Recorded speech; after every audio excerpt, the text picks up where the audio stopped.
Hey guys, welcome back. Now this is Murthy again from Manifold AI Learning.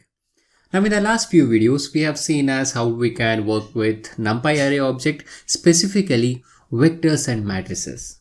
We have seen as how to create those objects, and we have also understood as how we can create a sparse matrices and how I can select a specific element from this vector or a matrices. Now here today, we are going to see how we can describe a matrix. Now what do I mean by describe? Describe means displaying its shape, accessing the size of the matrices or the vector object, and accessing the number of dimensions in a given NumPy array object. So let's dig in and let's see how we can do that. Now here in this cell, I'm just creating a matrices, and this matrix is having the shape as 3, 4. As you can see, there are 3 rows and 4 columns. Now, to access the shape of a particular NumPy array object in this scenario, that is a matrix, that is shape attribute. So we'll mention the object name and we'll specify the shape attribute. Now, if I just execute this cell, I now have the output that says as 3, 4. That means 3 rows and 4 columns. Now, if we want to understand as how many number of elements that are present in this given matrix, we can access the size of that NumPy array object by specifying this size attribute. So matrix.size. So I now have the output as 12, which means the number of rows into number of columns. Now, apart from this, we also have one more attribute that is called ndim, which returns the number of dimensions that are present in this NumPy array object. Now, if I just execute this, I now have the output as 2, which means this matrix is having 2 dimensions.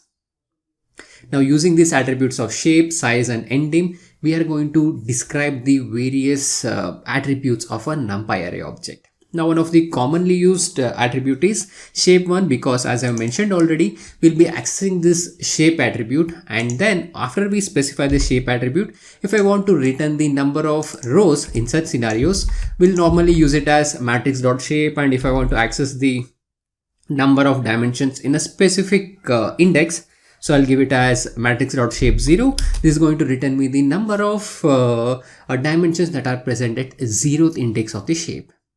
Okay, now this is how we'll be specifying the shape whenever we are describing the shape for the input or the output when we are working with deep neural networks. Now that we have understood how to create a matrices, let's see how we can perform various operations on these matrices. Now, to understand this scenario, here I'm creating a matrix. So the matrix contains every value to be equal to 4. Now, in order to apply a specific operation on a matrices, we have a function called Vectorize. Now, the way that we'll be using this Vectorize function or this Vectorize method is, we'll specify this method, that is np.vectorize, and inside the parenthesis, we specify the function that I want to apply. Now here in this example, I'm creating a lambda function. So lambda I plus 96. That means I'm taking an individual element and I'm adding the value 96 to it. Now this add 96, I'm creating it as a Vectorize object. Now to create it as a Vectorize object or inside this Vectorize function, we'll specify the variable name and I'm mentioning it as np.vectorize add 96, which is my lambda function which I have written over here. Okay, now to apply this Vectorize function, we just call this function, that is Vectorize add 96, and inside the parenthesis, we specify the matrix. Now in this scenario, the matrix is every element is equal to 4. Now once I execute this, I now have the output to be equal to 100 everywhere. So what this is going to do is, this is going to apply this function of Vectorize add 96 to every element that is present in my original matrix. Okay, so using this method, I can perform any complex operation on a given matrix object. And the best part is, it is way faster than the normal for loop, guys. And as you can see, it is going to apply to every element that is present in my matrix. Of course, if I have any simple operation that I want to do on a matrix, I can always make use of broadcasting as well. Now just to show you the time speed, that how much I would get. So here I'm executing the same code and I'm making use of this magic command of time. And if I just execute this, it's just going to take 0, as you can see how fast it is. Okay, and yeah, as I mentioned already, if there is any simple operation in such scenarios, I can directly make use of this concept of broadcasting and apply the various operation by specifying the scalar function.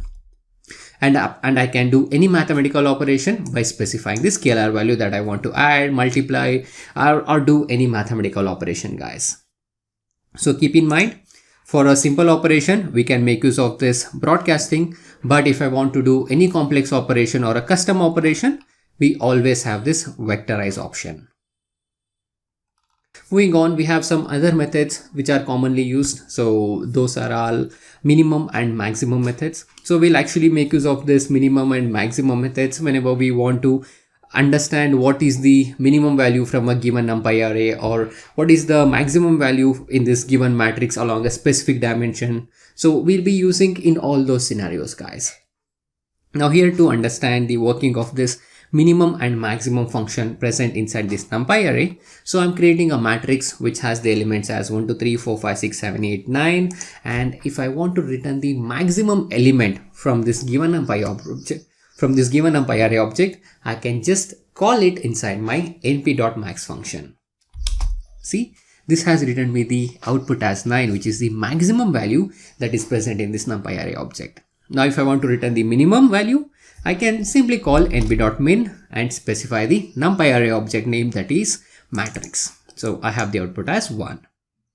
Now, as I mentioned already, when we are working with machine learning, deep learning, we'll be interested in getting the maximum value across a specific dimension. It could be along rows or it could be along columns. Now, in order to do that, we can just call the same function np.max, and inside the parenthesis, as a first argument, we have to specify our numpy array object, and as a second optional argument, we can specify the axis. Now here, the axis is mentioned as 0. Now with the axis mentioned as 0, I'm having the output as 7, 8 and 9. So what this is going to return is, this is going to return me the maximum values across each column. Now, if I want to return the maximum values across each row in such scenarios, I can specify the axis as 1. See, I'm having the output as 3, 6 and 9. So these are the maximum values across each column. Okay, so these were some of the important things that you need to remember whenever we are working with vectors and matrices object. So you have learned as how you can make use of this vectorize function to perform any custom operation on a vector or a matrix elements, and this can be applied to n-dimensional array as well. And you have also seen as how you can make use of the concept of broadcasting and get the advantage of performing the simple operations on an numpy array object. And at the end of this video, you have also learned as how you can return the minimum value and the maximum value from a given numpy array object, and also how to access those minimum and maximum values across specific required access. Now this brings us to the end of this video. Now in the next video, let's discuss as what are the various statistical functions that we have in numpy array object, which will help us in getting the understanding on the numerical data that is present in our numpy array object. So I'll see you in the next video, guys.